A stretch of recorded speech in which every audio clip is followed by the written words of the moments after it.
Are you happy? I don't think so. Dylan Carpenter joining me, where he played hockey for the Texas State Ice Cats. Dylan has collaborated with over 60 agencies and 500 businesses, generating over 100. I just love everything about hockey. It's kind of my peaceful time, but it's also stressful because being a goalie, everybody either hates you or loves you. There aren't really a lot of times in life where I feel like really accomplished, which sucks because I'm always kind of chasing that. I would, go to his house and he would have strippers there. They would be cleaning the walls. I'll never forget this one. Her name was Spider. And that was something I would never, ever share with anybody. I was super ashamed of the situation. What were the 24 hours like leading up to meeting Ezra for you? It's like, I would be curious to see how it works out for him. I think my biggest fear was just What's your relationship like with Ezra's mom right now? That was one thing I would share is, in the beginning, I fucking hated her guts. Why? I felt betrayed. So much business. I'm like, what is going on here? Like, I'm intrigued. I probably won't talk to them, but it's gonna get me to open it. And if there's good value inside, I might listen. I just didn't like somebody forcing something down my throat that I just didn't care about. You got to figure out your why first, and that's why I've been kind of going through this never-ending cycle of like, what is my why? It's like no one really has it figured out, so it's okay to not feel like I need to be at a certain point in life. And it's the thief of comparison, in my opinion. Does your dad know that you're trying to one-up him? Oh, and time flies when you're having fun. Yeah, it does. Um, I'm glad that you thought that me digging into all the darkest corners of your life was fun. I appreciate that.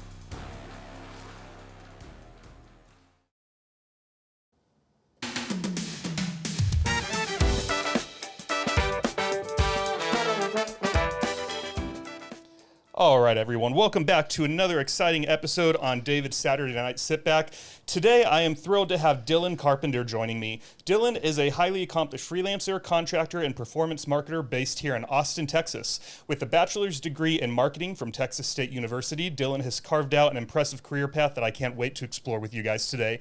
Before diving into his college achievements, where he played hockey for the Texas State Ice Cats, Dylan worked as a sales associate for Lego, a company responsible for many of our favorite childhood memories. Post-college, Dylan honed his skills at Facebook and several advertising firms before venturing out on his own. And then in January of 2018, he founded Quality Media, a testament to his entrepreneurial spirit and expertise.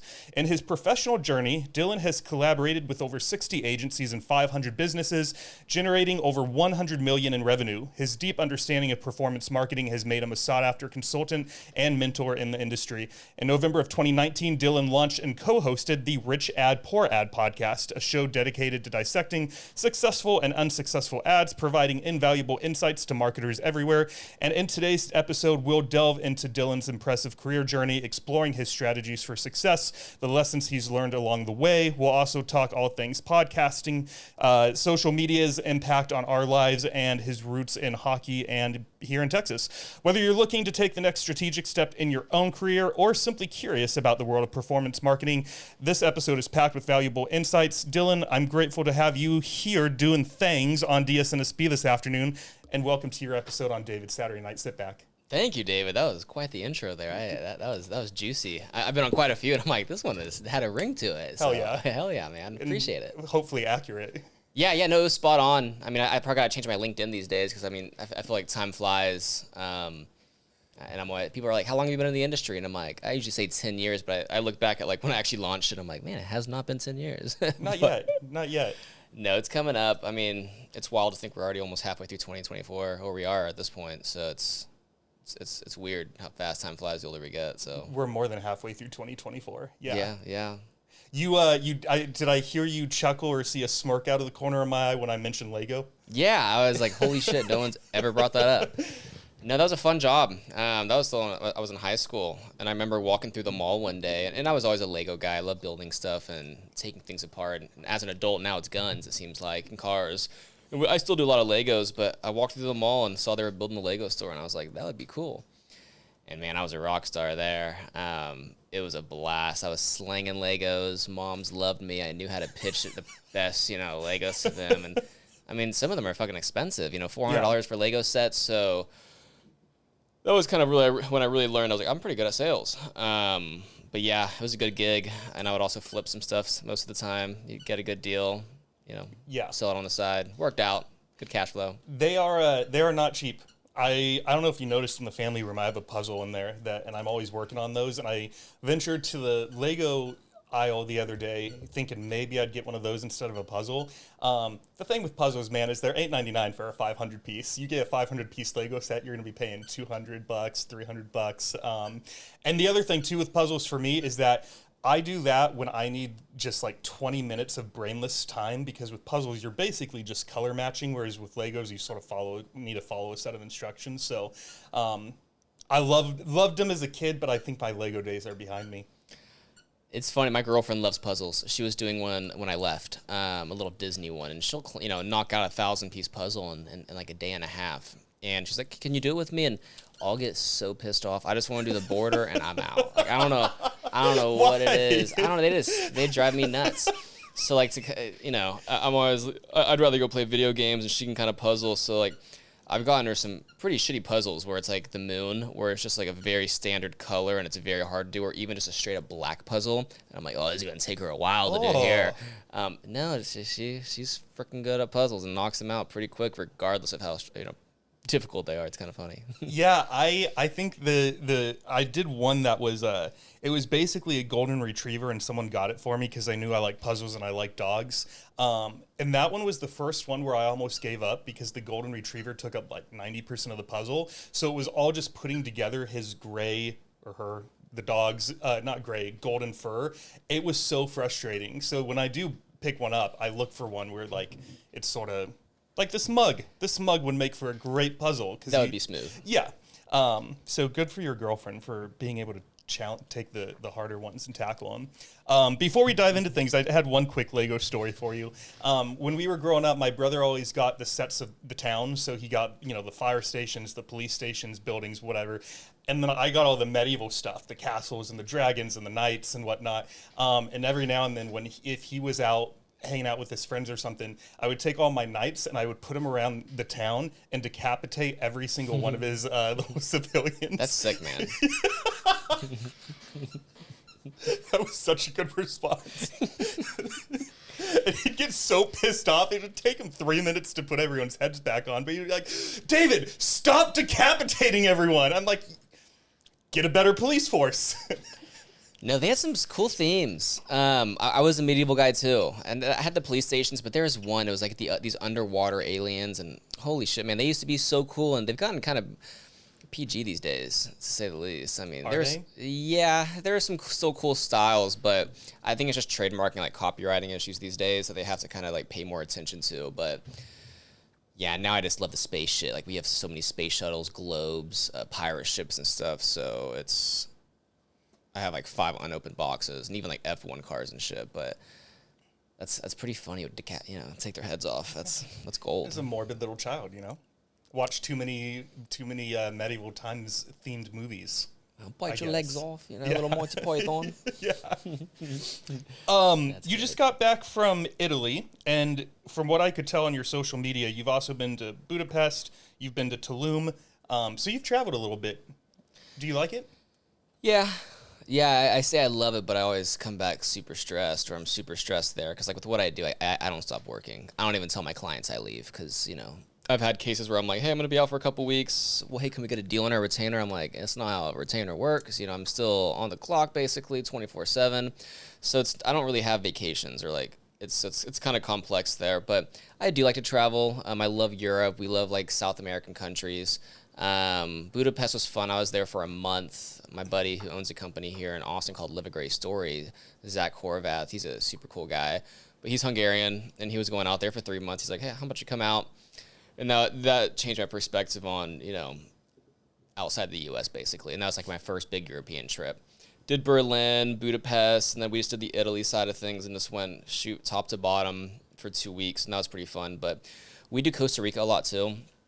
As you might see on my posts, like my last Instagram post was like a year and a half ago. I'm not very active when it comes to posting. No, you're not. With me running ads, I just hate being on platforms. I'm like, if I just want to run ads and get off them basically. So I don't want to post my personal life really, but I'm also scared I'm going to post something that might get flagged by the algorithm and like ban my personal profiles where I can't do what I do to make money.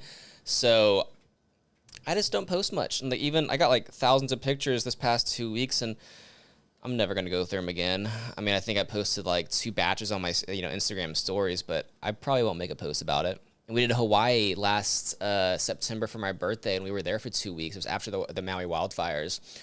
And it was our little anniversary trip, and my girlfriend made a post immediately, and she's like, people love it. She's like, are you going to make a post? I'm like, yeah. No, I still haven't done it. It's been over a year now, and I'm like, I think I'm going to make a Hawaii post finally, but we travel a good amount. But Costa Rica's, I want to get land out there, build a house. It's cheap land. I don't know Spanish, so there's a huge barrier of entry, and I've almost been scammed a couple times. But yeah, labor is just so expensive there. Having to find people to work, drive up mountains and shit. So like the land's cheap, so you think, oh, this is gonna be a good deal. Yeah. Then when you break it apart, you're like, it's not that much different than what it would cost to buy some land here and build a house on it, just because labor and materials are so different there. Why do you want to buy land there? I love being in the same time zone. It's Central Standard Time. It might be a more Mountain Standard Time, but the people there are awesome. The cost of living is so low.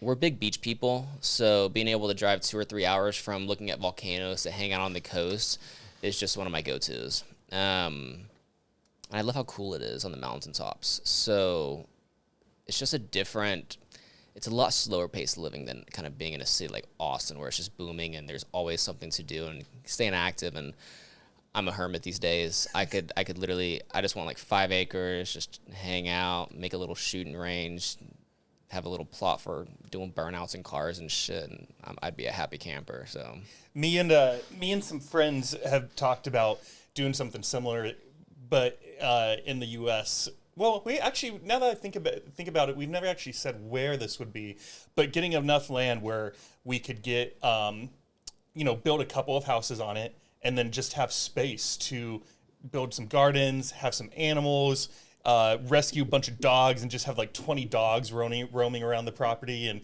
if this will ever happen or not, or if we just talk about it because it seems like a fun idea, I'm not sure. I think for me, personally, I would love to do that one day. Yeah, we'll see. We will see. Have you seen the Asher House guy? He's in all of his videos, his shirt's off, but he's a big, I'm trying to think of that Bounty paper towel guy with the flannel, just a big old rip dude. And he's got like 60 dogs, and it's like a rescue farm. And it's like, that's the ideal life I would love to live, is just have a bunch of land. We're such dog people too. We're not big cat people. We're both allergic as fuck. You're turtle people. We are. It kind of fell into us in a very weird way. But yeah, we would just love to have a bunch of dogs. And we tried, but we did it from Awesome Pets Alive, and she ended up getting sick within like a month and a half with distemper, which is similar to parvo. It's like a 10% chance of living, and it was like the worst first dog as a couple experience, because like we were having to wake up at 3 a.m., inject her with stuff, and it was just like our house turned into a veterinarian clinic, and I had an idea of what was going on, like very low chance of survival, let's just spend the time with her. But for my girlfriend, it was really tough on her. So, and that was probably 2 years ago now. So you guys only had that dog for about, you said a month and a half? A month and a half, yeah. I'm sorry. That's a rough first attempt at being dog parents. Oh yeah, and she was perfect. Like the first week and a half, we're like, this is ideal. And I'm a big planner too. So like, I didn't want to have a dog in an apartment. I wanted to have a backyard to play with her. So like, all these cards were falling just perfectly, and then we got the pup, and she was exactly what we asked for, and then we thought it was like kennel cough, then it was something else, and Awesome Pets Alive has really good support systems, but they kind of go a weird way to go about it, so I found a lot of clinics that specialize in it, which they weren't cheap at all, but we did everything we could, but yeah, at the end of the day, it affects their body, then their mind, like the neurological systems. It was a disaster. Just watching her deteriorate every single day. So yeah, we took a pause on the dog stuff, focused on the turtle. She still made it back after Italy for 2 weeks of not seeing us. We had somebody feeding her a little bit, but yeah, the turtle's a lot of fucking work, man. Really? No. I was gonna say, how I wouldn't imagine it would be. Could it have even been self-sustaining for about 2 weeks, or would she have ran? What's her name? Her name is Peekaboo, but we call her PK for short. How long can PK go if you just drop some food in the? I have no idea, to be honest. I've never tested it. My girlfriend says like 7 days, but we usually feed her every other day a bunch of lettuce and some like actual little worms and whatnot. So I mean, with fish, you can have a dispenser that like automatically drops things up, but with lettuce, it's kind of different. We could always do like worms and like a high protein diet, but we kind of only do protein once a week realistically. So she does have a decent kind of scheduled diet, but it's not like dry food that can just dump out at midnight every night or something. That is the thing with dogs, man, is I'm sure that there is probably some sort of dog food dispenser, but even then there's still the fact that he has to go to the bathroom twice a day. So it is interesting having just having him and not having a backyard, because it's like if I leave to go hang out with friends or whatever, like at some point I got to come back so this guy can go outside and do his business. So I might become a turtle person in 10 years when he passes. We'll see, because he restricts my moving around capabilities a little bit, but for now, I love him to death and I'm going to keep him around, I think. Yeah, dogs are where it's at. Yeah. And I'd say be careful with who your guests are. One thing that happened to me with one of my guests is this is how I got the turtle. It's a very funny story. Kind of shitty gift. But ultimately, yeah, this guy we had, I was like, yeah, we're waiting to get a dog. We have room for, other, critters if we wanted them. And I don't remember exactly how it went out, but by the end of the podcast, he was like, I'm going to send you 2 boxes, open them at the same time. And I'm like, all right. We always got gifts. I didn't think much of it. First box comes, it's pretty big, it has an aquarium on the outside. I'm like, I'm sure it's a placeholder box. No one would send somebody a reptile or something. Right. And 2 weeks go by, it's sitting in the living room, and I hit him up, and I'm like, hey, man, the second box never showed up. He's like, cool, you got the first box, give it a couple days. I thought nothing of it. It was a Friday afternoon. I go to Pluckers with my buddy and, get a good little buzz sesh going on. And I get home because I have a call like 5 minutes later, and there's a box and it says reptile on it. And I was like, fuck. So I opened it up, and in a little queso, like a little plastic queso cup with like little wood chips in there was a little PK, a little turtle, super small, super cute. And I was like, fuck me, dude. So I called my client. I'm like, hey, man, something came up. I just had a turtle delivered at the door. I need to put it in a tank ASAP. He's like, take your time, we'll reschedule. So that's how PK came to be. And I thought it was a cool gift, and then I started Googling. I'm like, this bitch is going to live 30 fucking years. Yeah, I've heard they live a long time. Yeah, but she's a part of the family now again, a lavish life. And yeah, it's just a really wild way how we kind of came about her. But she's cool. She's kind of a bitch, but she's a really good turtle. She's kind of a bitch. Yeah. That just goes back to the the be careful what you wish for thing, because someone brought me they brought two 4-packs of an Austin beer, and they were like, 4 of them, if you're down, let's drink them on the pod. We did, and then the other 4, they were like, these are just for you as a thank you for having me on. And after he left, I'd never started the podcast to have people bring me free things, but I was like, that was sort of cool. That's a nice gesture. Maybe more people will bring me gifts. But after hearing that story, I'm like, you know what? I'm cool with just having badass conversations. I don't need turtles showing up at my doorstep. Yeah, and the puzzle thing is a good idea. If I knew you would have liked puzzles, I would have brought one. I would even say, because I don't know, I forgot how you reached out to me. But I mean, I think I did a little bit of digging, but nothing crazy. But I would even say if you had like a separate link, hey, here's a little bit about me. I love doing puzzles. I love these types of things. I would think the right people would be like, I'm going to get him a puzzle for having me on. Because I had no idea who you were, to be honest. And I'm like, this is going to be fun. So that's the thing of that. So one of my friends asked me if he could, long story short, he asked me if he could interview me, and then he hit me up again and was like, there's no. It's ironic because even though you have a podcast and you post daily on YouTube Shorts and Instagram and TikTok, there is surprisingly little about you on the web. Like there's nothing about you. I was like, yeah, I know. It's just sort of never been on social media. I'm one of those weirdos who never had it. I had Facebook at one point, got rid of it in 2015. Right before the election, because the things that my family members were saying to strangers on the web, I was like, I don't want to be associated with this. So I took it down, thought I was just going to leave it down for the election, and then maybe fire it back up a couple months later. And I just never started it again because I don't need it / want it. There's some guys at my gym one guy in particular, he'll come up to me and he'll be like, David, guess how much time I spent on TikTok yesterday? I'm like, I don't know. How much do you spend? He's like, guess. 45 minutes. He's like, nah, dude, 7 hours. I'm just like, I'm trying to stay away from it because I don't want to accidentally become that person. I don't think I ever would. I don't have the time. We're busy people. But yeah, man, I not for any particular reason. I don't have anything to hide. I just don't have a lot of information about me online either. But maybe to your point, on my LinkedIn or something, I'll be like, interests include puzzles, podcasts, and popcorn or something. I don't know. Yeah. No, I mean, I think I I love that. I hate social media and I freaking run ads on it. I got a shitload to hide too, so I also don't post a bunch. Realistically, I'm just kidding. But no, yeah. A shitload to hide. But yeah, I mean, I don't even have TikTok. I'm maybe on like I like Marketplace. I love finding like car deals or just weird shit on Marketplace, and then Instagram, more car videos, gun videos, shit like that. But I mean, it's usually pretty mellow. My girlfriend, I mean, she'll want to put on a movie and like she's like, you got to watch this. It's gonna be awesome. It starts 5 minutes in, she's scrolling TikTok and it drives me fucking up a wall. Like we always have these like heart to heart talks of like, hey, here's how things are going.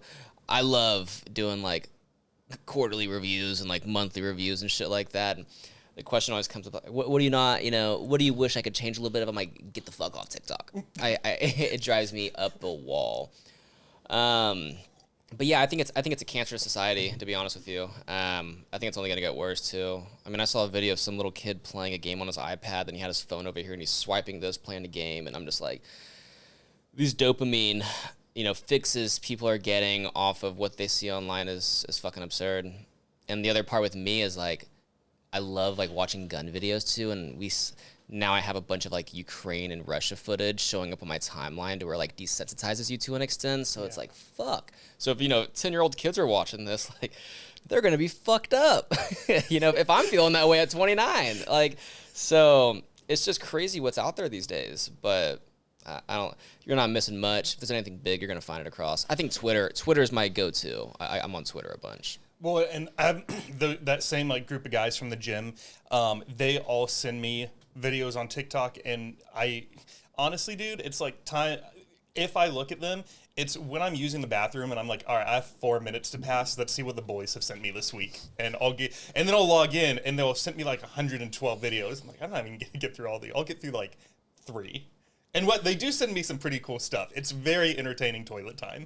But going back to what you were saying about the kids, TikTok, as far as we know, like social media is not going to go away, right? No. So in your mind, outside of just setting a good example, is there, in the sense of like, look what you could accomplish if you got off of it. You could start your own ad agency. You can make a ton of money. You could travel the world. So outside of sort of showing like what you could do with your life by doing more productive things, is there anything to do about the amount of time that these teens and kids are spending on social media? Yeah, I think there's only one big. I'm sure there are other things, but one thing I have friends that actively do. I hang out with like a lot older of a circle, and a lot of them have young kids and whatnot. And I mean, me and my girlfriend, we're undecided on kids. We just want like we were saying earlier, a bunch of dogs. But one thing I've seen work really well for them is not giving their kid a phone until they're like literally 14 or 15. Because I mean, I have my girlfriend's friend. She gave her daughter a phone. She's like 5 years old. And I'm just like, man, you give her an access to the fucking world at that point. I would probably be a pretty stern, restrictive parent. So, like, you got to be outdoors for 2 hours, go ride some bikes, make some friends with the neighborhood kids. I mean, it worked for us when we were younger. But I definitely think I would kind of not be a dick, but not give them access to those certain things until they hit a later age than normal. Just so they can kind of experience life not behind a screen. Yeah. And I think when those earlier ages, that's when they're so moldable. So, I mean, I don't want them to, mold to a phone and be glued to it when they're super young, because when they get older, it's only going to get worse. But I think just like a lot hardcore restrictions, to be honest with you, and screen time. I mean, even when I was younger and played video games, I could only play for like an hour a day. So, I mean, but yeah, these days, just seeing how old kids are. And I mean, I get it for parents. If they're in a restaurant, if they don't have an iPad in front of them, they're going to scream the whole time. So it's kind of a distraction for them at the same time. But it's kind of like a quick fix that I don't think is going to be like sustainable in the long run for that child's, personal health and like mental well-being. But then again, I don't have kids, so I'm not really sure. Right. I don't think you're being a dick at all. If you were to hypothetically have a kid and tell them that they're not going to be they can't have a phone until they're 14 because I was thinking one question I ask quite often is like, and I'll ask you here in a couple minutes once we get off the social media thing, is, talk to me about like a memorable, piece of context that sort of tells us like how you became the person that you are today. And one of the ways that I would answer that is like one of the best days of my life growing up was a day that I just spent with my brother, and we took our bikes, we went to a basketball court, played ball for a couple hours, and then we went to McDonald's and we got burgers and McFlurries, and we went to Target, probably bought Legos, we bought something there, and then we stopped by Panda Express, threw it in our backpacks. I remember we were biking home and like this Panda Express was just like searing into our back because it was a hot summer day. Now we have hot food in our backpacks. Got home, ate the food, just like spent the whole day together. And the whole, part of it was at this point in time, there wasn't even internet yet, probably. So part of the reason we were able to have that day is just because we didn't have the distractions of TikTok, Instagram, all this other stuff. But video games did exist, so we did have that. But like, I think you'd be giving your kids a gift to be like, listen, you get to experience other shit that's really, really fun, and you will thank me for this. Just trust me, you'll thank me for this, not giving you this device until you're a freshman or 14 or whatever the milestone is. Yeah, and I think the bigger piece of that is social skills, too. I feel like you learn more social skills kind of being out and about, kind of, exploring on your own versus being secluded in a spot. Because if I would be this way I am now when I was younger, I would have no social skills at all. But the fact I was never really that much behind a screen or so glued to something, I feel like it helps me talk to people, which life is sales. I think that's the biggest thing or biggest takeaway of anything I did in college is just how to talk to people, how to relate to them, and just have good social skills. Because, I mean, you don't want to come off too weird or just, or have nothing to freaking talk about to where, like, I feel like if you don't have those abilities, life's going to be a little bit more challenging for you. Why, actually, before I ask you that, are you happy? I don't think so. I'm happy about certain aspects of my life, but I've been trying to figure out what life is to me for probably it really hit me for the probably past year and a half. So I'm like, what is my meaning in life? What is my goal? What do I want in 20 years? So, I mean, I'm happy with like what I have, but if I'm happy as a person, I don't think so. What's the meaning of life to you as you right now? Money, and kind of building a foundation so I don't have to worry about anything. And that kind of fogs a lot of me being present, I would say, which everything I do is like focusing for a goal in the future of just being super wealthy, having financial freedom, being able to travel, have a bunch of classic cars, when in reality, I'm not even entirely sure if that's what I want. It's just kind of more of the status quo within my industry, for what I see others do, to where I just kind of want to be better, but I don't know, it's weird, man. Like, I had all these goals, and I still have goals, but I've accomplished a lot of them. But I will say when I accomplished them, I didn't feel any, like, pleasure. Like, fuck yeah, I finally did it. It was more of like, cool, what's next? So I've never really had that sense of, like, accomplishment personally of, like, I guess being proud of myself for the most part. So I'm not entirely even sure what makes me happy. I mean, hockey makes me happy. Spending time with friends makes me happy, but like I'm just in this never-ending rat race in my head where I have like a scatterbrain of like, what do I really want? Am I happy with my current situation, work, business, personal life? But I mean, I go to therapy a lot. I've done a lot of like leadership and emotional training and coaching stuff, but I haven't been able to kind of figure out what my why is in life just yet.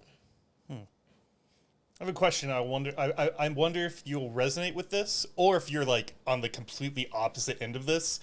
That would be great too, because I love having different opinions. Back in February, I'm driving my car, which was a 2015 Ford Focus. I bought it in college, needed something cheap that'd get me around. I'm driving it around Austin, and I stop at a stoplight. Light turns green. I go to accelerate, and it starts going beep, beep, beep, beep, beep, beep, beep. And I look down, and it says engine overheating, pull over. and the engine heater thermometer, whatever that dial is called, is all the way at the top, which I've never seen before. It wouldn't even let me accelerate past like 10 miles per hour. It stopped me from pressing down on the gas. So I pull over. Long story short, that car was done. I'd put so much money into it over the last couple years, and I'm at a place in my life where I'm financially better off than I ever have been. I was like, you know what? I'm going to buy something that I consider nice, because I've worked hella hard, and I can find all my cars have always been used or hand-me-downs or whatnot. So I didn't want to go get something crazy. Just like I said, something that'd be sexy to me. So I drive to a Honda dealership that had this really nice royal blue 2024 Honda Civic Sport. I thought it was sexy as hell. I was like, I'm gonna buy that. First couple days driving it around, loved it. It was so cool. Was just sort of like, wow, like, man, life is in a great spot right now. And then probably about like 10 weeks later, I'm driving this car and I'm like, why did I buy this? Why did I not just go get something used? And for me, maybe it's because I'm not a big car guy, so it was exciting in the moment. But then I sort of had this realization, like, if I just bought a 2019 Honda Civic, like, I would have been just as happy. But do you sort of have those moments of like, you know, maybe when you maybe when you quit your 9 to 5, or when you bought that Challenger back in 2019, where you think it's the thing you want, and then a couple months later, you're just like, I don't really care about this that much, actually. Does that hit with you at all? For certain things, yes. For cars, no. Okay, fair. No, and I mean, I do decent. I do pretty well. And I mean, a lot of people in my group are buying fucking supercars at this point. And that Tesla was like a big deal to me. But I mean, the Challenger, I love muscle cars. I love standards and 6 speeds, and I love power. So, I mean, I had an idea of what I wanted. But I don't think I regretted that. Not regret, but I don't think I like really questioned that purchase. The Tesla's the big one I questioned. And I didn't really start questioning it until maybe like a year ago with Elon and all the fucking Hertz rental cars. They're selling Teslas, and I've lost so much money on that car. And I'm like, fuck. And I don't buy a car for like a financial, investment. For my classic cars, I do. But I knew this was going to, drop in value pretty substantially, but not as hardcore as it did.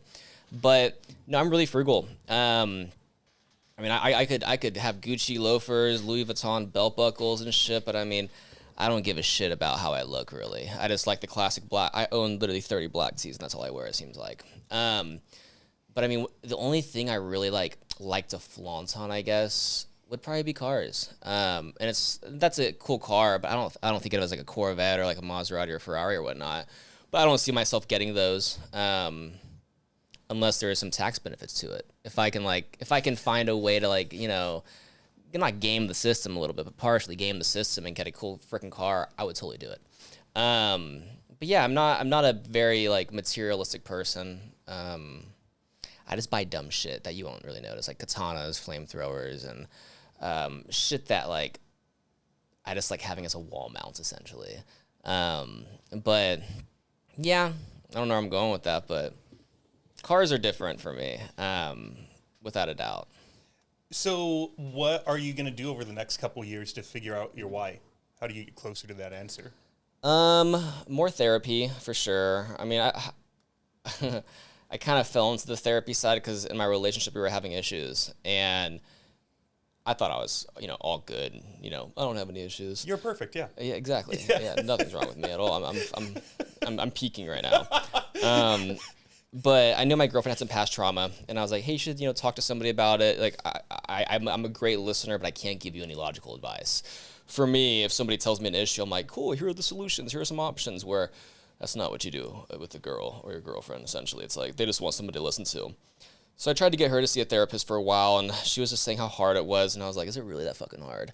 So I actively went out, and I'm like, I'm going to go see how hard it is to get one. And I found a guy I really liked, and I wanted something in person because I do so many Zoom calls. I kind of go on autopilot with Zoom calls. So I'm like, I want somebody to like look me in the fucking eyes and like kind of drill me a little bit. I did that weekly for a year, then bi-weekly, and now I do it monthly. And it's probably been about 2.5, 3 years now, and I've loved it. It's changed my life drastically. I'm a lot more comfortable with things I would never kind of really talk about. So I think for me over the next 2 or 3 years is focusing a lot more on personal development and mental health, because I've always been in this hustle mindset, hustle culture where I kind of neglect my personal life. because everything's about money, business, closing deals, you know, stacking cash, when I'm kind of learning that that's not exactly like, of course I want to have as much money as possible, but I don't want to make it the priority. I want to make my health the priority. So over the next 2 or 3 years to kind of figure out my why, what makes me happy, I think it really is just a drastic focus on like personal development. And I do a lot of like events and whatnot, go to mastermind houses. I signed up for a cult. They would freak out if they heard this. It'd be kind of funny. It's not a cult, but it basically is a cult. I was going to say, tell me more. We've only had one cult talk on this podcast, and it was a sex cult. And she did not join it. She was born into it and escaped it. But I'm sure it's terrible, but I'm in my head like a sex cult. That sounds wild. I'm not going to go in depth there. But no, like, I thought I was doing a leadership training course. Turns out it was like an emotional, and I already paid for it, and it wasn't cheap. And I was like, fuck. But it was like a 4-week process, maybe, it was like a 3-level thing. The first 2 levels were a weekend. You're there from 11 a.m. to 11 p.m., Friday through Sunday. And level 3 was about a 4-month cycle. But yeah, no, it's just like a lot of emotional stuff. They bring you back past traumas. They make you scream, and like just bring you down like guided meditations and whatnot. But I mean, I thought it was a cult. I had people pitching me to sign up for it a lot. It's really big in my marketing realm. So I kind of did it more to show people like, hey, he wants to work on himself. Let's work with him in business. So it was kind of a business tactic to me. But yeah, no, it was weird. I definitely took away some things from it. But at the end of the day, I don't like how it was kind of ran. Like you had to complete the entire thing, you had to bring somebody into the program, or I'm like, this is fucking MLM. You can't talk about certain things of like what you do within there, and they're really stern on it. So it was just a weird fucking vibe. And they have really high energy, way too high of energy for me. You walk in at 7 a.m., everybody's like dancing and like music's loud, and I fucking hate loud music and people dancing around me like aggressively. So it was a triggering event, but it helped me kind of realize what my triggers were, like how to kind of overcome them to an extent. But yeah, it was a cult at the end of the day, without a doubt. I drank the juice. It wasn't bad, but I wouldn't drink it again. yeah. It's you and me share something in common, yet that, yeah, large crowds and loud spaces are not my thing. I had on a dating coach and then separately a matchmaker on the show in 2023, and part of it was to sort of investigate my own singleness. And one of the things that one of the two of them said, I'm forgetting which one it was at the moment, is that I never go to downtown Austin on like Friday and Saturday nights because I did that in my 20s. It's out of my system. Not only do I just don't want to go. I don't want to do it. And they were like, well, if, you know, it's good that you're doing other things, but like that is a very like dating active way to go meet people. And they tasked me with going out to downtown once a month, and so I went one time, and I think I was in the club for maybe 25 minutes and left. I was like, I don't want to be here, and I don't think I'm gonna meet the future spouse, partner, whatever here either. So yeah, that was a weird follow-up to your cult, but no, I think it's a good pivot. Yeah, I mean, if you're in that single realm and you're trying to find someone, the last thing you want to do is go to an area or ecosystem that's like has the people where you don't necessarily kind of really jive with very well.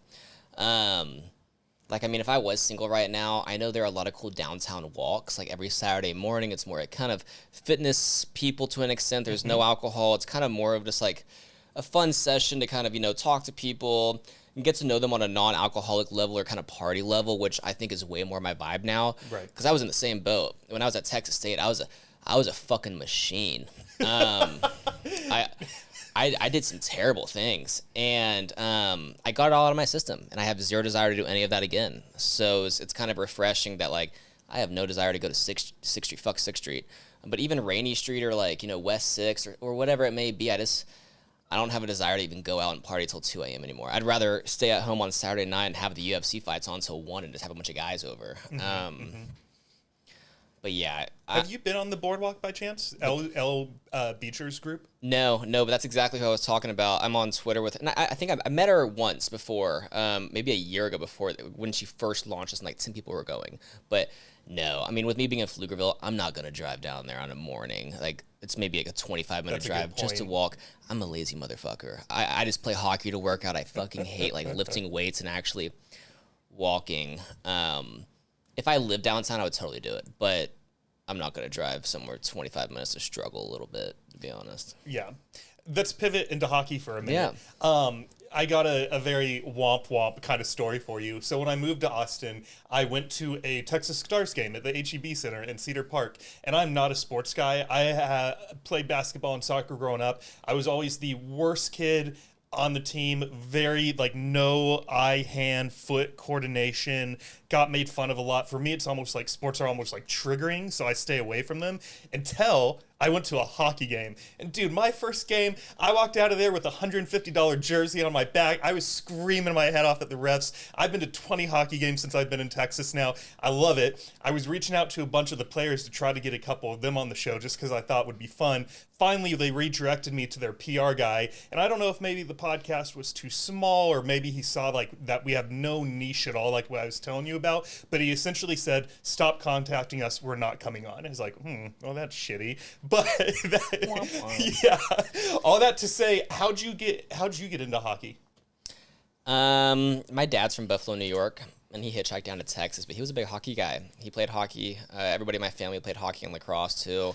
So I have a very northern family, a lot of Yankees up there. But yeah, no, I mean, I started with soccer, then baseball, then hockey. I was really good at baseball. I probably should have stuck with it because I could have gotten scholarships being in Texas versus hockey. But hockey was just a cool sport. I think I started that when I was probably 4 or 5 and loved it. I started with roller hockey, and the second I tried being a goalie, I fucking loved it because I could be on the ice the whole time. Or I'd never have to sit on the bench and wait my turn. I was like, I just want to play the whole game. So once I tried goalie, I never went back. And then once I tried ice for the first time, I'm like, this is fucking cool. And then I think the first time I played ice hockey, I never went back to roller. So I've been playing for probably 22 to 24 years, maybe longer at this point. But I loved it. I played for high school hockey, college. I'm in a beer league now. I just love pain and getting hit with pucks and getting abused out there. I don't know what it is, man, but I also love goalie gear. I'm what they call a goalie slut. I just love I love goalie gear. It's the coolest part of the game. Matching helmet, gloves, pads, and look good, feel good. And a way I paid for college outside of selling pot was I would buy goalie gear in Canada and I would resell it down here because the exchange rate was so cheap to buy goalie gear in Canadian dollars. And in Texas, at the time, you had to go to Dallas to get goalie gear. So I was able to sell it in Austin. I'd buy a set for $800, sell it down here for $2,000. So I was able to kind of start a little mini business there where I would have like 20 sets of gear in our college hockey house, and I would rotate it out. And they were like, "Dude, you have issues." But I just love goalie gear, and I'm even trying to make a deal right now to buy a really badass set. And I love to negotiate. And this guy probably fucking hates me, but I'm like, "Can you go down a little bit lower and shit?" But no, I just love everything about hockey. It's kind of my peaceful time, but it's also stressful because being a goalie, everybody either hates you or loves you. So it's a very emotional game, I would say, for me, and that's kind of how I live my life, unfortunately. Emotionally or love hate? Love hate, because like I always have this lone wolf attitude in my own head to where it's not the case outside of hockey, but like within hockey, I mean, you're the goalie, you're the last line, to where it's like you have a team, but you kind of play for yourself at the same time. So it's a very stressful gig, I would say. I know you said you don't hate me for asking this question, but about 45 seconds ago, you said, I don't know why I love it. I just love it. Is there anything that you think set out hockey apart from the other sports? Or it's badass. It is pretty fucking badass. Like anyone who contests that is wrong. Yeah, I just knew the coolest guys played it whenever I was younger, and I was like, I want to be a cool guy. But I love the team, camaraderie. I love being on the ice in Texas. It's cold, even though I sweat balls out there. It's like a sweatsuit you're wearing.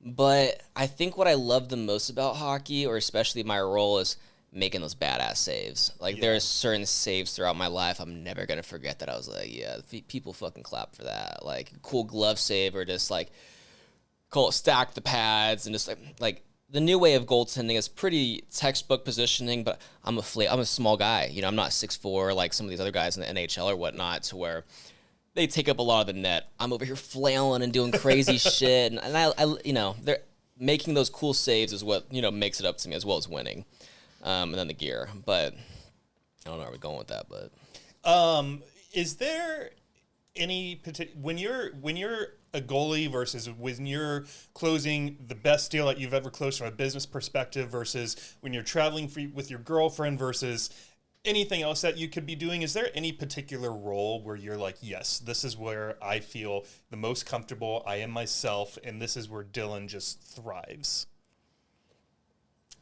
probably sales. Say call It's it like when you're doing business. sales. Yeah, like with hockey, I feel very comfortable, but there's so many more macro things that go on that could be shitty ice. These guys could just be really good. My team could just suck, to where it's like I don't have as much control. And same with the traveling side. Things come up, I get pulled over by the Colombian police and I got to figure out a way to get out of there. That's out of my control. But with sales, I'm so knowledgeable on what I do, and I can kind of read people so well to figure out he's having, he's not believing it. I'm going to pivot. I can kind of adapt to this pretty easy. So I'm really good at adapting to certain scenarios and kind of, communication, I would say.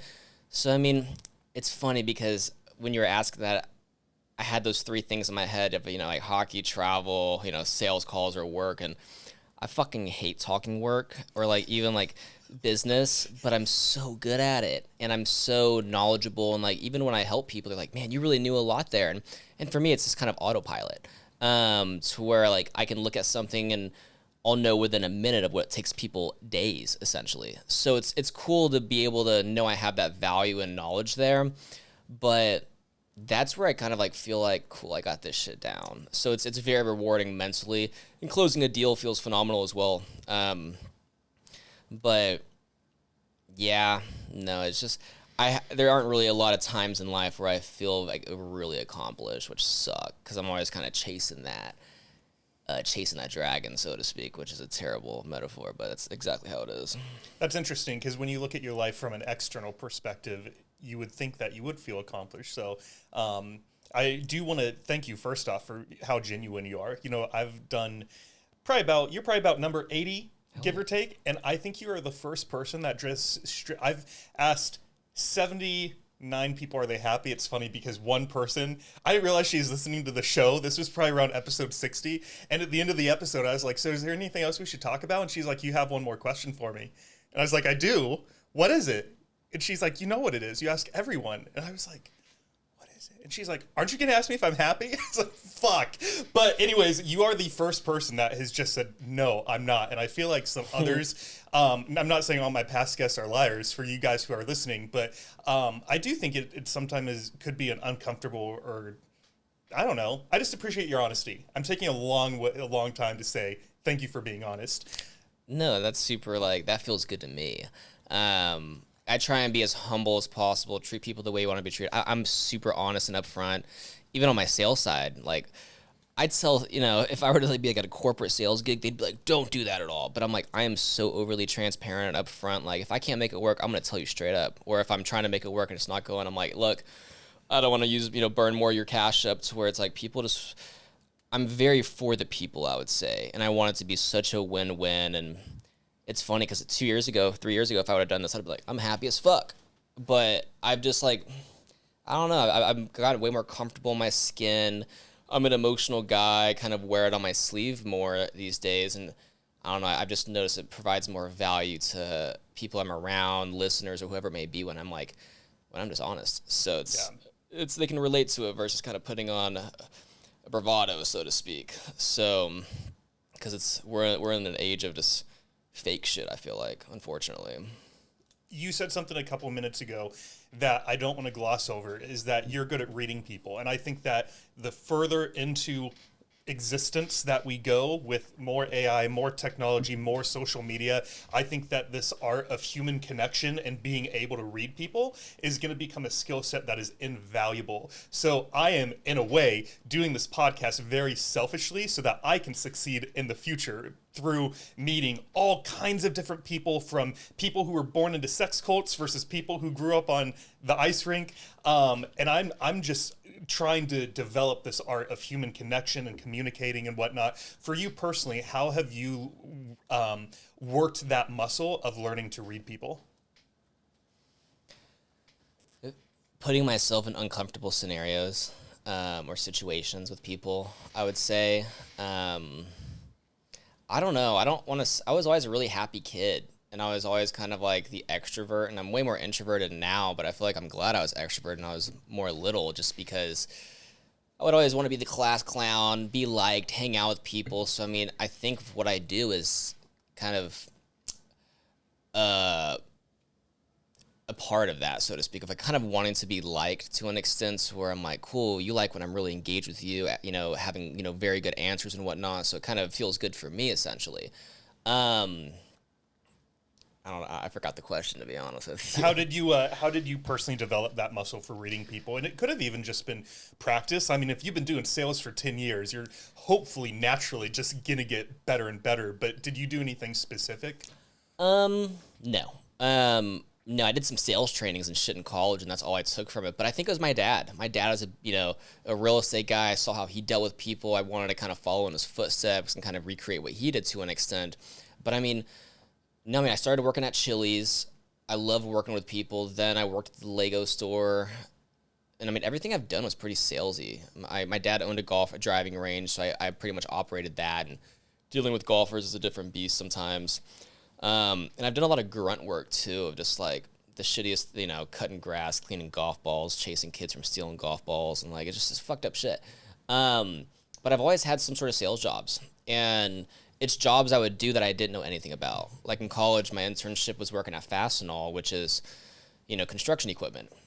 I had a Justin Bieber haircut for like 12 years. I was not, you know, good to go to construction sites. Hey guys, you guys need some nuts, bolts, and screws? You know, who the fuck is this guy? I got a hard helmet on, my hair's to the side. I'm like, hey y'all. And I had like gauges and shit. So, I mean, I've always kind of just been in really weird, odd jobs and shit, but they were sales focused. And I think that just helped mold who I am today. But I've always been a super open-minded person. And I think mushrooms helped that as well. Mushrooms, shockingly enough, I had a big phase there. But I feel like it just broadened my horizon to kind of really be more of a listener, which then in turn helped me read people a little bit more versus like, let me tell you about me. So this is the perfect segue, because I was going to show you a picture of yourself to take you back in time a little bit. But here is you during that Justin Bieber phase, right? Yeah, I got the ladies. Look at that guy. Yeah.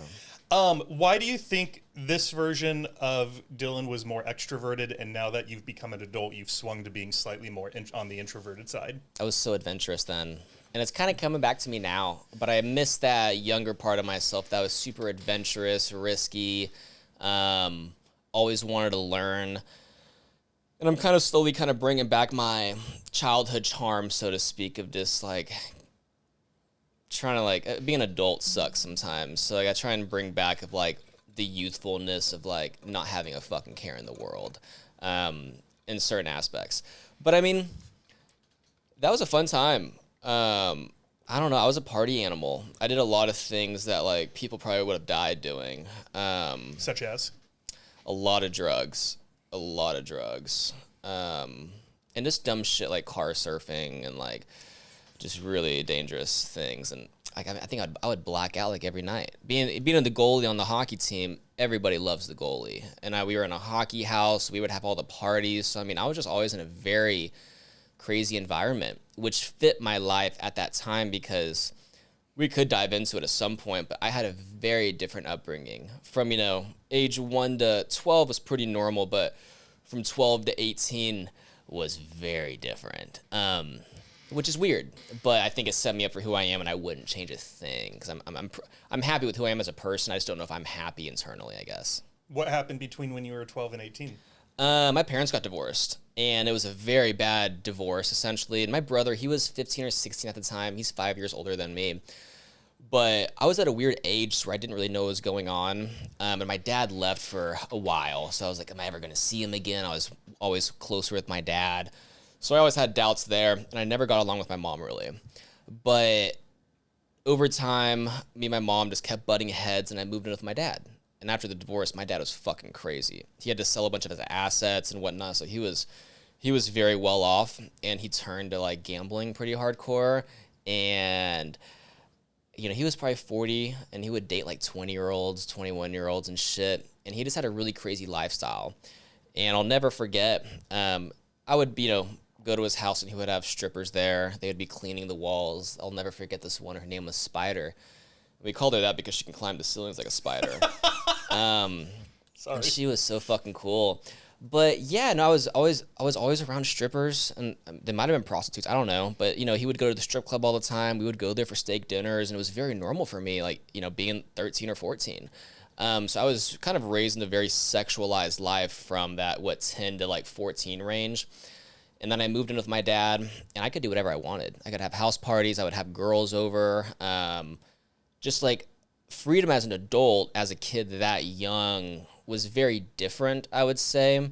But I had a lot more responsibilities, which I think help kind of shape how I look at life these days of like, you have to work hard to kind of do what you want to do. I always had to have a job, which I think every kid has to, and like kind of have some shitty jobs to kind of, understand the restaurant industry or like kind of those things that treat people nicely.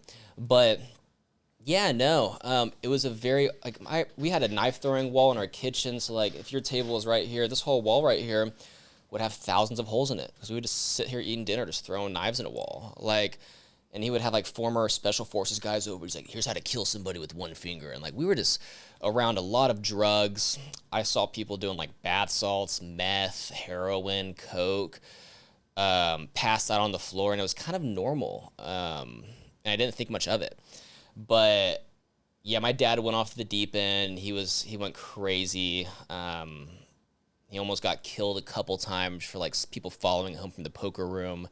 And then I went to college at Texas State. And I was a partier in high school, and at Texas State, that's the party school of Texas, I think. And especially with like the ecosystem, it's like a fraternity on ice with the hockey team. It was just the ideal scenario for me at that time.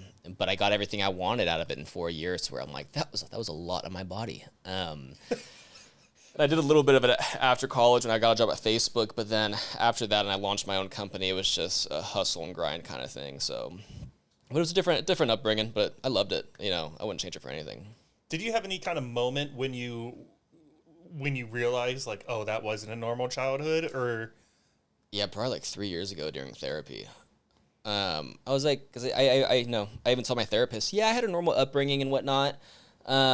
He's like, tell me about it. And I tell him everything, and he's like, dude, this is fucked up. Like, this is very not normal at all. And I was like, really? Like, I mean, I'm happy with who I am, so I mean, it seems to have worked. But yeah, no, it was fairly recent, to be honest with you. It was when I started going to therapy. What's your relationship like with your brother? Very close. My dad, I'm very close with, and my brother, I'm very close with. My mom, we're close, but not that close. Why are you and your mom not close? Let's get deep. So, I ended up, in college, I messed around a lot, and I got a girl pregnant and had a kid. And he's 7 years old now. I talked to him this morning, actually, but he's in Illinois. And that was something I would never, ever share with anybody. I was super ashamed of the situation. It was a one-night stand. I didn't even know her name. I remember I got a Snapchat, and she was like, I'm pregnant. I'm like, who the fuck is this? I don't even know who it is. Block. And it was just a weird scenario. But I remember my mom called me one day, and she's like, hey, I have a letter in the mail from a girl named so-and-so. And it was like, your son got me pregnant. He won't talk to me, all these things. And I was like, holy shit.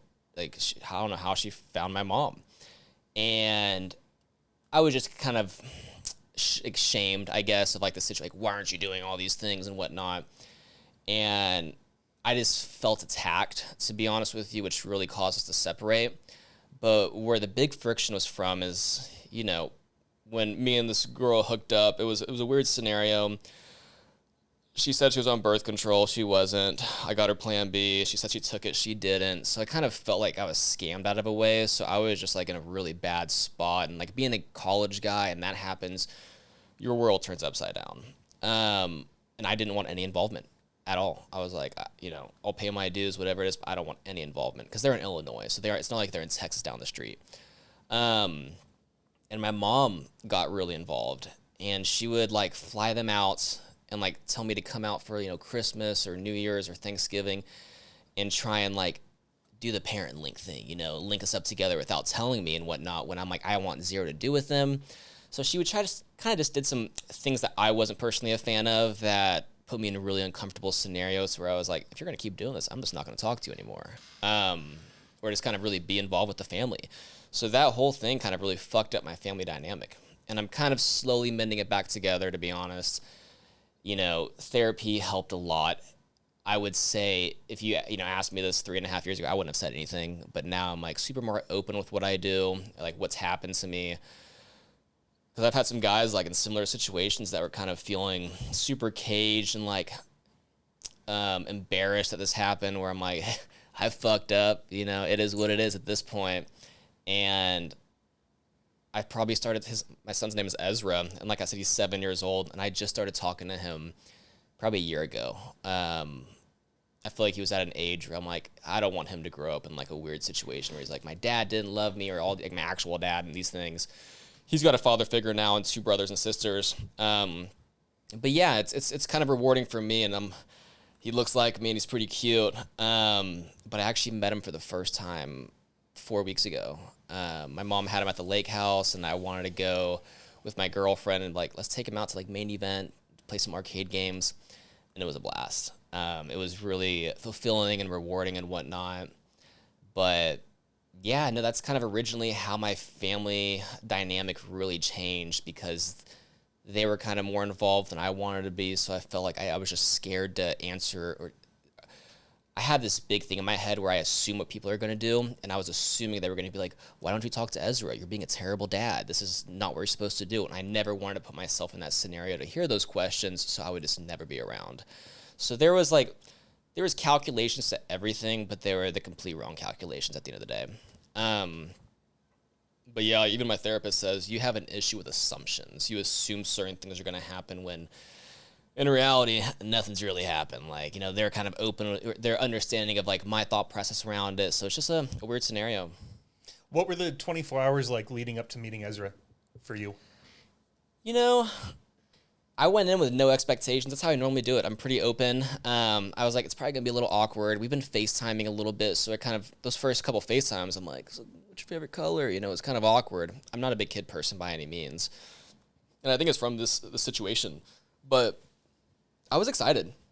I was actually really excited. I was thinking it might change my perspective on wanting to have a family, to be honest. And I was like, this is going to be a big point in life where it's like, wow, he's a great kid. I would love to have one actively of my own with my current girlfriend that we can kind of raise together versus kind of being this father 8 states away or whatever it is. But my girlfriend was more nervous than I was. I was kind of excited, and it went great. The drive to the main event was kind of quiet. We played his taco music he loves, but we had a fucking blast there. And on the car ride back, he loved it. He was a lot more, talkative and engaging, and it was a really good time. And when we had to leave, he started crying, and I was like, oh, this is tough, actually. But yeah, no, it was. I'm so glad I did it. It was pretty fulfilling. If you want to not answer this question or answer it and cut it out or whatever, we can do that. Why was your girlfriend nervous? If would she mind me asking that? Nah, she probably won't listen to this. She might though, but it's not a big deal. Okay. I don't know. I think she likes how open I'm a very open guy, but I mean, she was nervous because Ezra knew of her, but of course it was kind of our both first time meeting him, and she's like, I want him to like me, but I think she was just nervous because he's my son and not hers.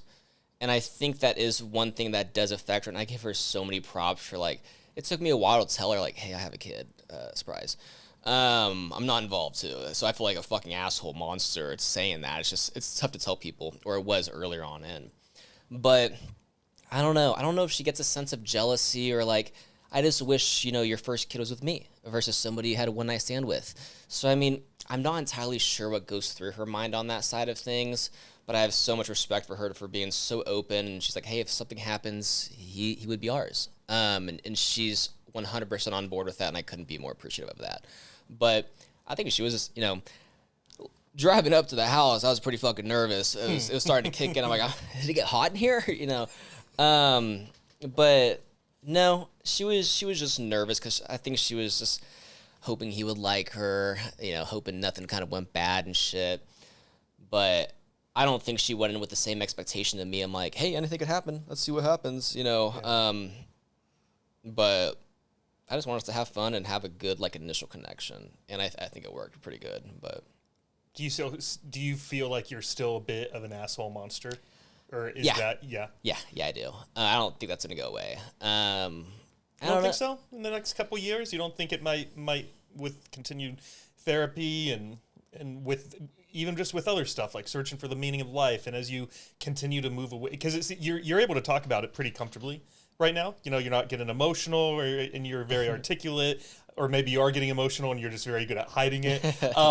But I know I used to think that about myself for different reasons, and it's like 1% there now. So if it was like 70% before, and I couldn't talk about it without crying and becoming a wreck, it's slowly dialing back. And I think in agreement with you, it'll always be there a tiny bit, but it is becoming less and less of my identity. How do you feel? Like, where are you at with it? That's a great way to reference it, because it was such a larger portion of my life that I was just so scared about it, a skeleton in my closet. But I think it's a lot smaller now, substantially smaller at that. I just think it's always going to be there. It's where I'm like, the way it played out, I wish it could have been different. But I mean, I'm going to play with the cards I was dealt, essentially. Within 10 years, who knows? I'll be able to have a real conversation with him as an adult maybe, and kind of, what's your thought around this? I would be curious to see how it works out for him. I think my biggest fear was just seeing how kids are raised without an actual father figure these days. You see them in the movies. They have a terrible life. They grow up to be fucking gangsters, and all these bad things happen. And I was so scared that was going to happen because I wasn't around. But yeah, from that monster feeling, and that's how I explain it to everybody. I'm like, I feel like I'm such an asshole monster for just being the worst possible dad. But I mean, I think I am getting better at it. And not looking at myself in such a negative light, even though it's still kind of rocky. Yeah. The next question I'm asking you, I'm asking more partly because I'm curious, partly because of the audience, and I have this delusional belief about the podcast that every episode that we make is for someone specifically. Now knowing where the conversation has gone, in my imagination, this podcast, the one person it's made for, is someone who's in a very similar boat. Maybe some guy who got a girl pregnant, maybe she's still pregnant, he's panicking, his life feels upside down, and he just happens to turn on this episode. So a lot of the questions I'm asking and are going to ask is sort of with that dude in mind, right? And you're several years ahead of him and have learned a lot more, and hopefully he is going to learn from you today. Next question is what's your relationship like with Ezra's mom right now? That was one thing I would share is, in the beginning, I fucking hated her guts. Why? I felt betrayed, and I felt like I got scammed and lied to, and my life was ruined, and she was taking advantage of me, and that's 100% how I felt. And that still lingers, I'm not gonna lie, but we have a good relationship now. We'll text, not often. It'll be for certain things and whatnot, but we have a very good system going on, agreements and whatnot. I don't feel like she's trying to scam me as much as I used to. But I'm very fortunate for the relationship we do have, and I think she's a great mother, and I have zero complaints now. I feel for her. I think she's in a rocky situation currently, but for any guy who might be in a similar scenario, I have a friend who's got the complete opposite, where she's a fucking nightmare. I am so happy with the cards I was dealt, even though they're kind of shitty. I got some good aces in the mix. But I would say nurture that relationship, because it'll be easier for the harder conversations down the road. Because if it's somebody you just butt heads with all the time, you're not going to come out winning. And it's always going to kind of be in the back of your mind. And it's probably going to affect your mental health, your actual health, everything. Because I definitely noticed when I would, open my phone and see a text from her, it would almost ruin my day in the past. Like, what does she need? Like, what does she want? Is something going on? And I would always assume the fucking worst. But yeah, no, we have a good relationship now. I got no complaints at all. So yeah. What's your relationship with your dad like these days? It's good. I'm the bank of Dylan. I help him out. He helped me out a lot. And now it's time to return the favor. And, it's good. He's more of a best friend than a dad.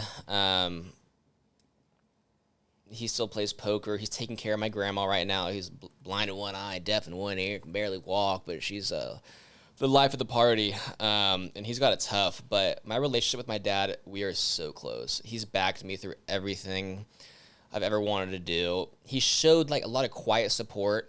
He's a good man. I don't think he's good at showing his emotions by any means whatsoever, which I think bothered me in the long run. But yeah, no, we have a great relationship. Now, my girlfriend talks to her family every day. I mean, I might get lucky once a week. I just hate texting. I like talking to people, but I'm not the most active or I think greatest son or greatest family member where I'm like, how was your day? Is grandma doing okay? I'm pretty bad at it, to be honest with you. And I'm trying to get better. That's been a big initiative for me this year and even halfway through last year. It's just like get more involved with family. Because you don't know how long they're going to be there. So, what's your relationship like with your community? I got multiple communities. My neighborhood community, they love me. I got all the cool toys. They got all the cool gadgets and shit. I love helping people. So like the neighborhood, they're cool as shit. My hockey community, I don't know. It's that love or hate thing. If we lose, I feel like everybody hates me, so I kind of keep to myself. So I go through all these waves, and then when we win, I'm like, it's because of me, guys. Not y'all, kind of thing. So I mean, no, that's a bad way to put it. But no, I have a great hockey community. I'm on multiple teams. I love subbing for other teams. Everybody always needs a goalie, so I'm like, yeah, I'll get hit with pucks. It's me. So I have a great hockey community there. But I think my favorite community I have is like my marketing community. I go to this thing called Internet Marketing Party every once a month. It's a Thursday once a month, basically. It's like the third Thursday. And I've been going to that for probably 8 or 9 years now. And they have cool speakers and whatnot. I've met my best friends there. That's where I kind of just, sharpen my marketing tool to do some networking. And now I just go to party and get free drinks. And like, I don't drink. I hate drinking. But I will say that's the one night a month where I'm like, I'm going to come home drunk. I'm going to feel bad for my Uber driver because I asked them a lot of questions. Tell me about your life. But my marketing community is super golden. They're super supportive. They just want to see me win. I want to help them in every way possible.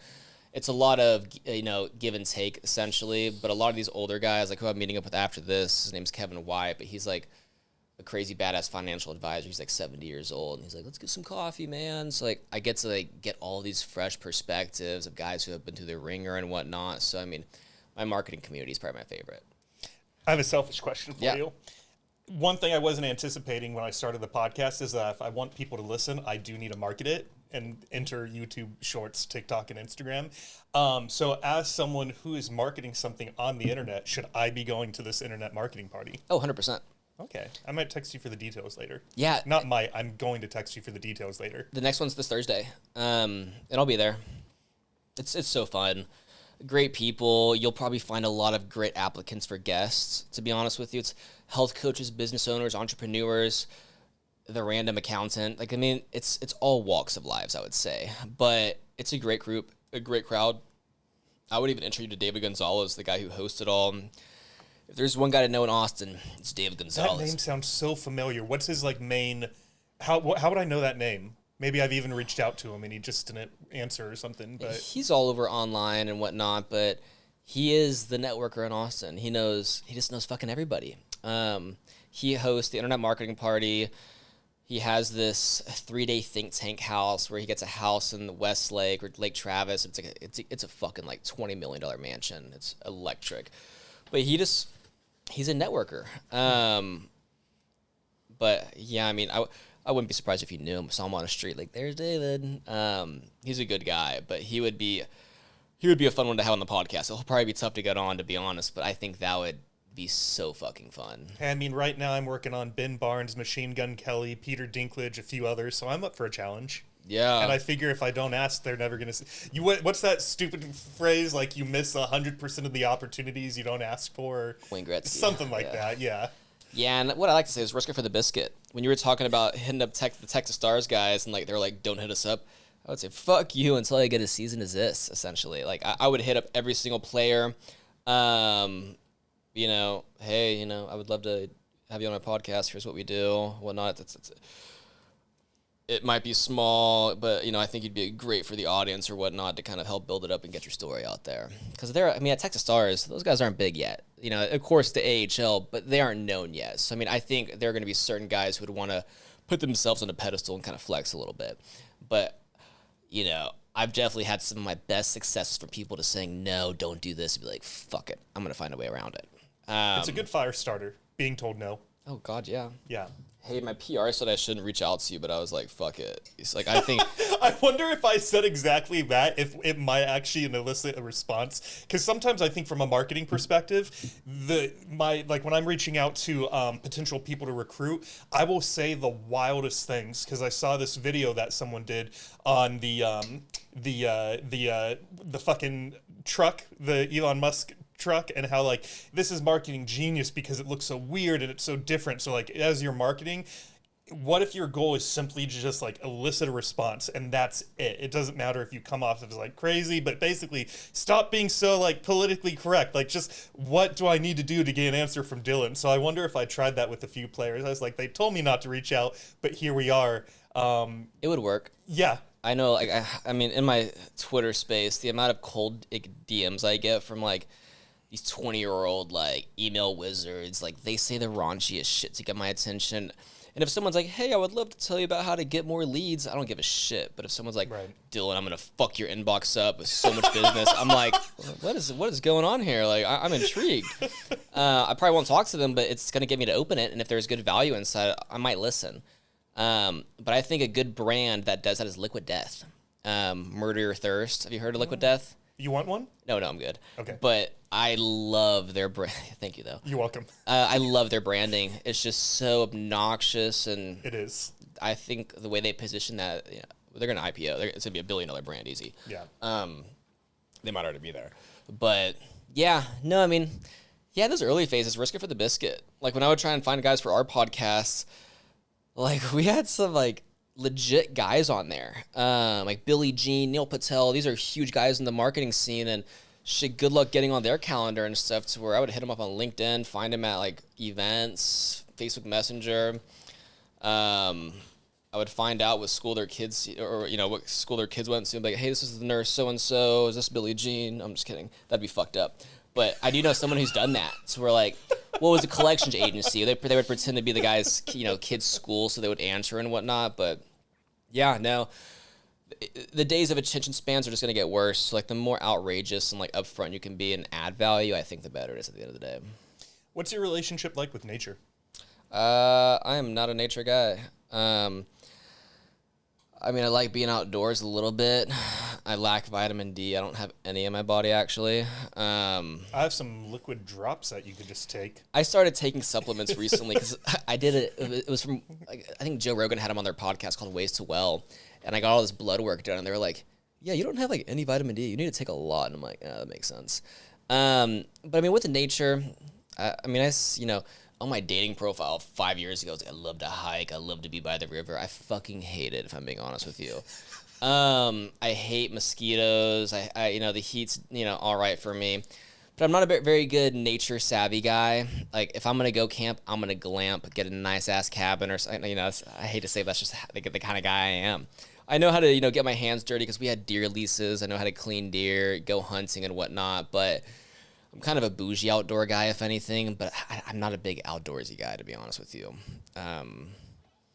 Even we have a beautiful back patio, and it's like the ideal scenario. But if I go outside in 5 minutes, I'm going to get eaten up by mosquitoes, and I swell up like a balloon, and I just would rather not go outside. What's your relationship like with God? I don't.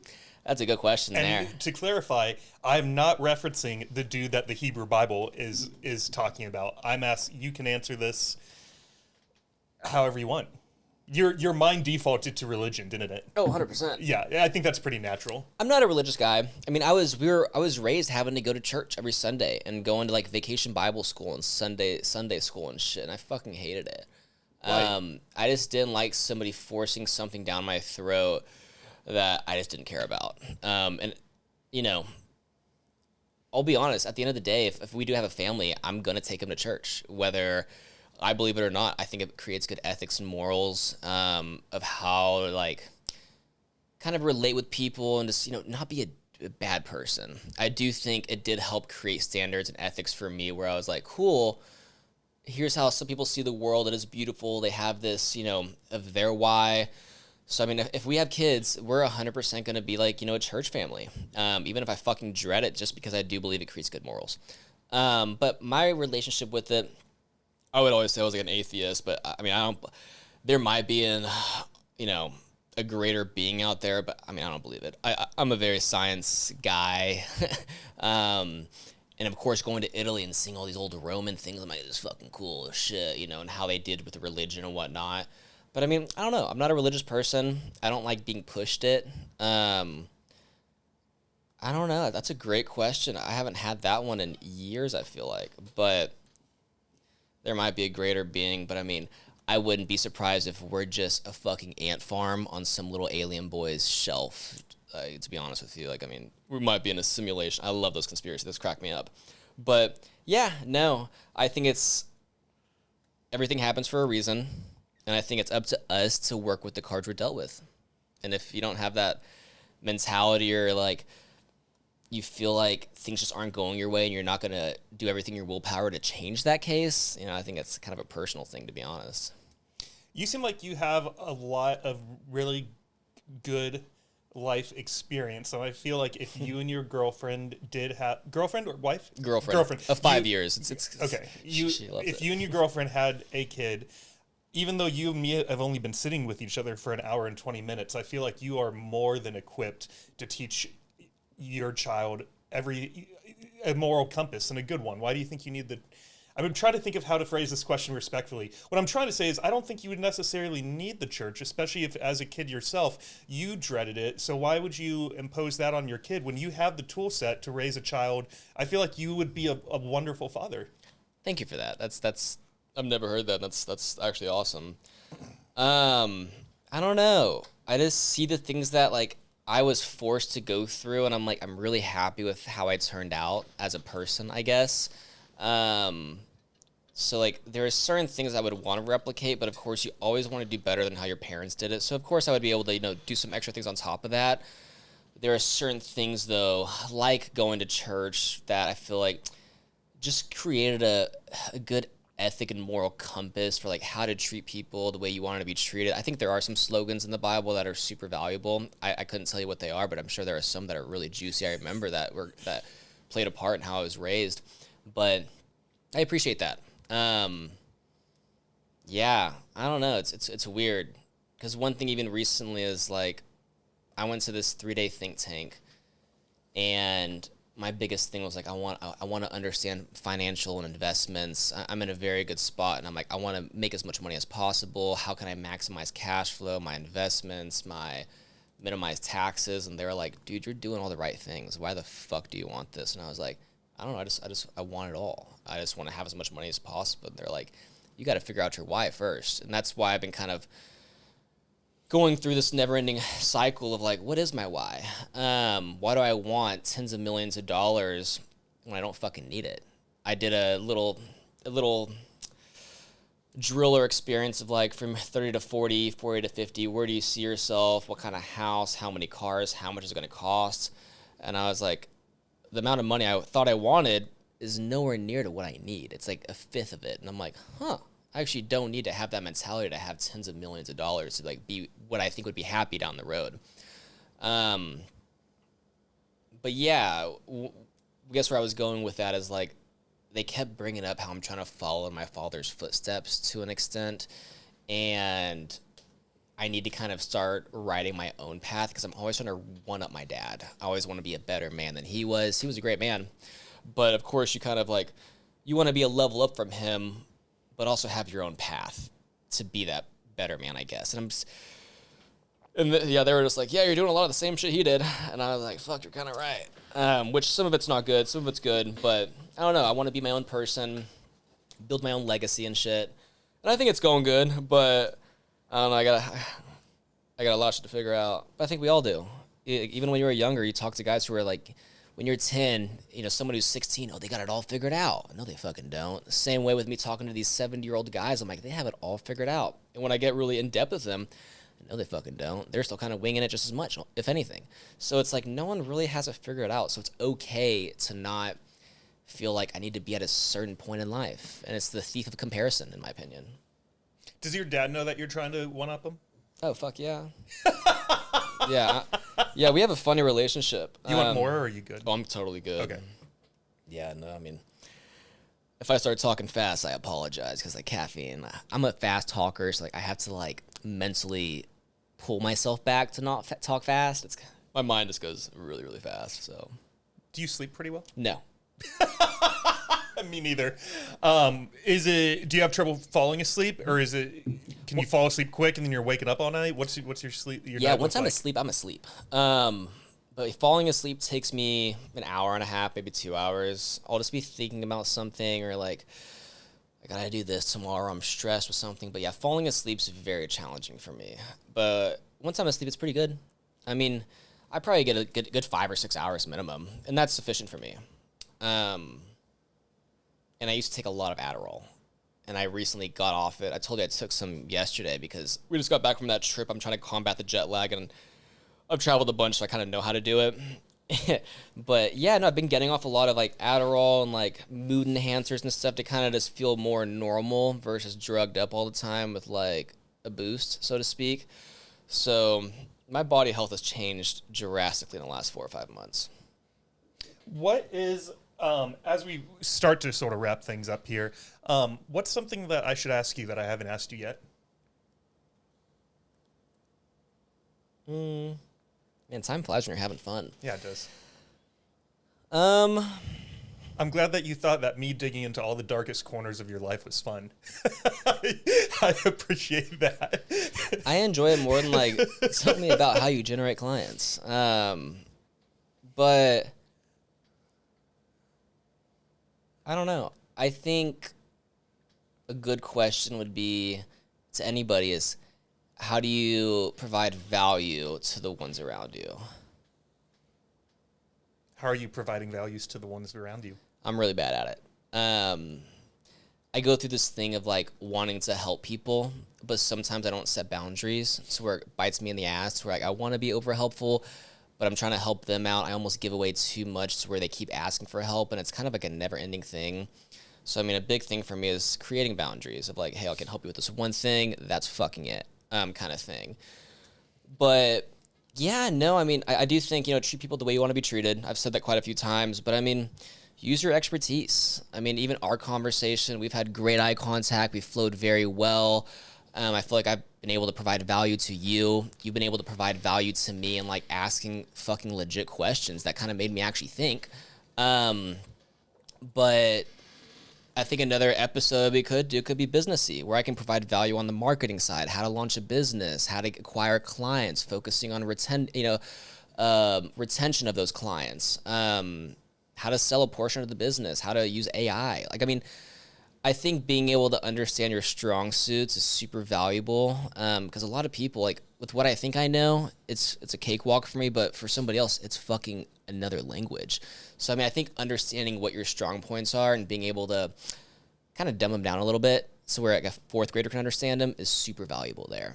But just don't be afraid to, like, people want to hold insights and like they're, this is the keys of the castle. Like, I have no problem like sharing like, hey, here's what got me there. Here's how I structure my pricing and all these things to kind of just help the up and comers. Cause like you'll learn someone's going to do that for you, and it's so valuable.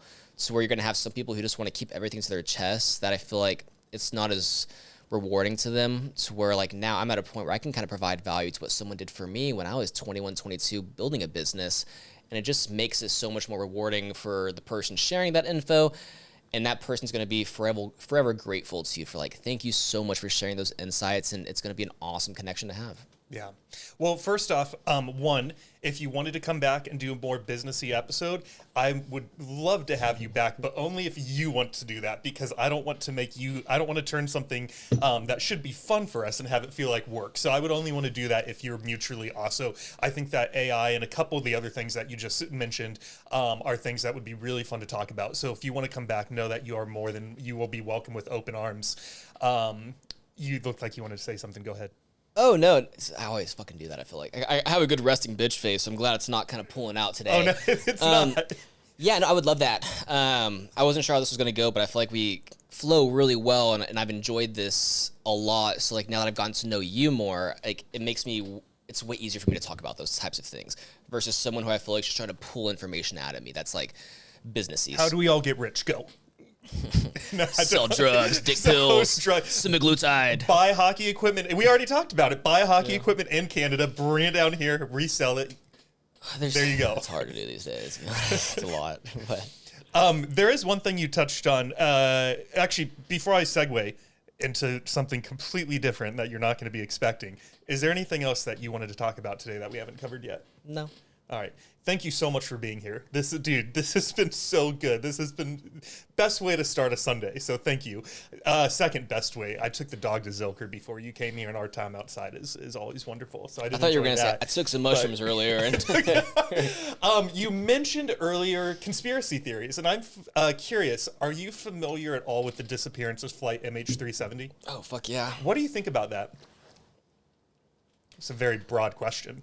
You know, the two big ones in my head was the pilot was going through some shit and just wanted to end it all, cut off the oxygen, crashed into the ocean, who knows.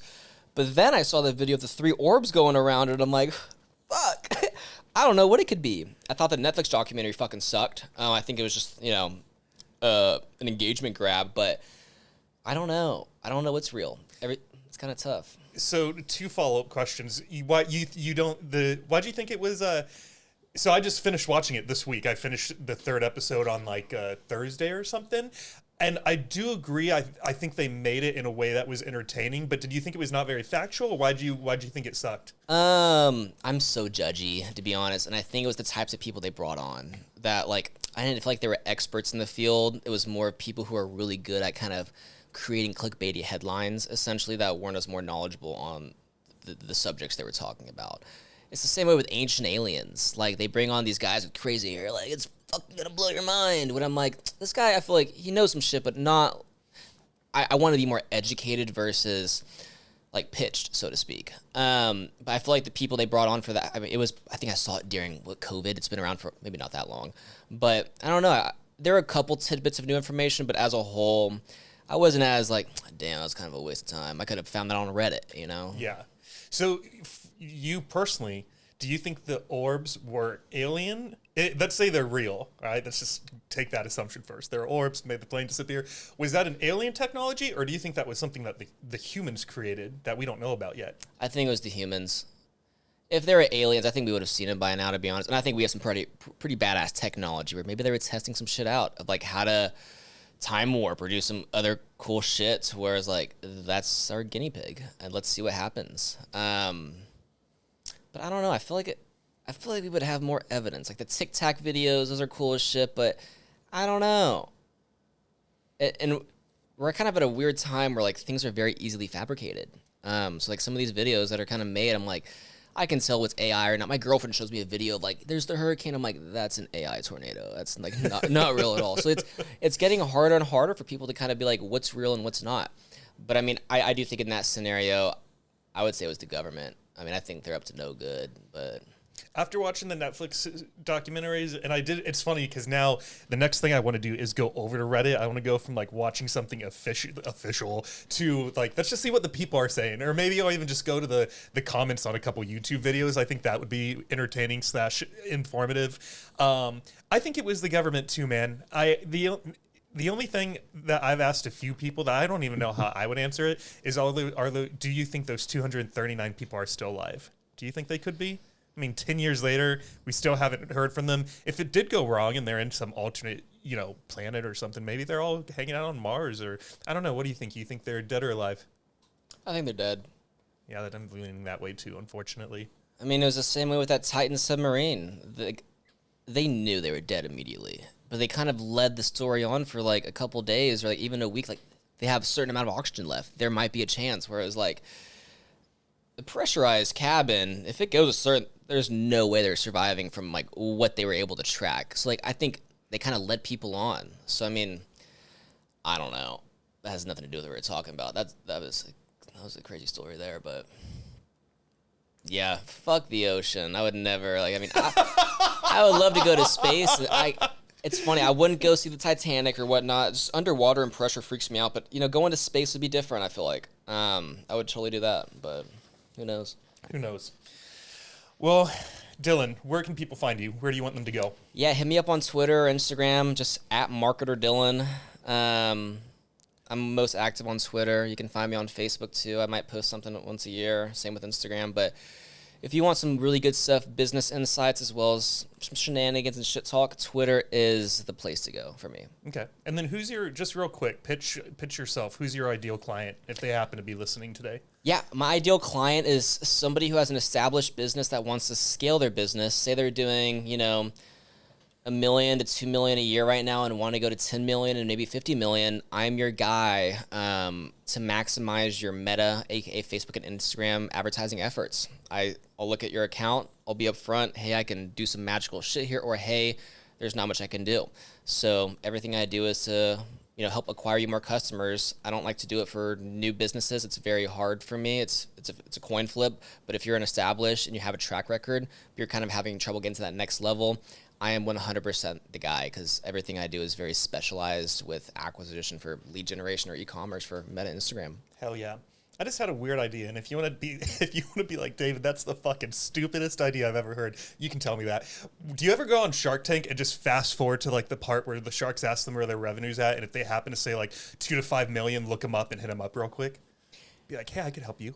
I've thought about it. I've had a couple Shark Tank brands. But I never found them that way. It was kind of like, oh, you're on Shark. That's cool. That's a great way to kind of go about it, to be honest with you. I mean, what I do with my telemedicine agency is like to run ads on Meta, you have to even Google, you have to get a specific license from one company. So I would rather just pay a random guy who illegally scraped all their emails, buy it off them and email them directly, because I know they're already established, they're running ads, versus someone's like, I want to start an online pharmacy. Like, I could do that, but it's a lot more harder to get the ball rolling. But that's a great way to go about it, especially Shark Tank. But I do laugh when people share how much revenue they're doing, what their margins are. I'm like, that's not gonna last long. Or it's a fidget spinner of yeah, it's gonna last 6 more months. So I mean, I feel for people, but I've gotten way more I know what's gonna work these days, and what the scale level is, how they can exit, if the product's sustainable, if they can make cross products and shit. But it's just kind of just been part of the things I've learned, I guess. But that's a good way for lead generation. If you want to get some big fish out there, fuck yeah, see who didn't close a deal, who did close a deal, find them on LinkedIn, hit up everybody on there, find them on Facebook, hit them all up, find their emails, email them all. I mean, it's a volume game, without a doubt. You know who I'm going to be hitting up today? Who? The Texas Stars. I know their equipment manager. I can totally make an intro there, because he hangs out with all of the players and everything. So, I mean, I could totally bring it up. It's about who you know. Everything in the industry is who you know. Right. So, and I'm getting box suite tickets, too, for this next season, so I'll let you know. Are you? I'll have a lot of cool, marketer dudes there. Do you go to a lot of those games? Or it sounds like you will be if you're going to have... Yeah, we try to. Do you go for fun or for business purposes? Or for both? Fun. For fun? For taxes business, but really for fun. Yes. Yeah, no, I love... I mean, you used to be able to get glass tickets for $40. Yeah. So, I mean, I love... I'm the guy who sits behind the visitor bench just saying really nasty shit to the other team. I want to sit with you and say some nasty shit to the other team. you get a couple White Claws in me, and I'm a dick. Let's do it for your monthly night out. Yeah. No, but I'll let you know about Thursday. You would have a blast. It's a different beast. Cool. Dylan, thank you again for being here. This has been an awesome episode. It fucking flew by. Like, it felt like it was 10 minutes. And I don't think I asked a single question off of the notes, which those are the best episodes. So thank you for being here. For everyone that tuned in with us today, if you found value in this episode, which I know you did, or you would have clicked off by now, please do me a huge favor. Subscribe to the YouTube channel. Give us a 5-star review on Spotify, and give us a 5-star review on Apple Podcasts. And the reason I'm asking you to do that is because we talked about it earlier. This episode is made for someone out there right now whose life is turned upside down. And through Dylan's story, maybe it will help guide them in the right direction for how they need to manage the relationships that they currently feel are just going to shit, and all those other factors that we won't talk about. I won't rehash Dylan's story in a 10-second period. And if you guys leave those reviews and subscribe to the YouTube channel, I promise you that I will continue to put my time, my energy, and money into getting great guests and building the show and making it bigger and bigger for you guys to bring value to your life. So in that vein, have a healthy and happy Saturday night, and we'll see you guys next week. Bye, everyone.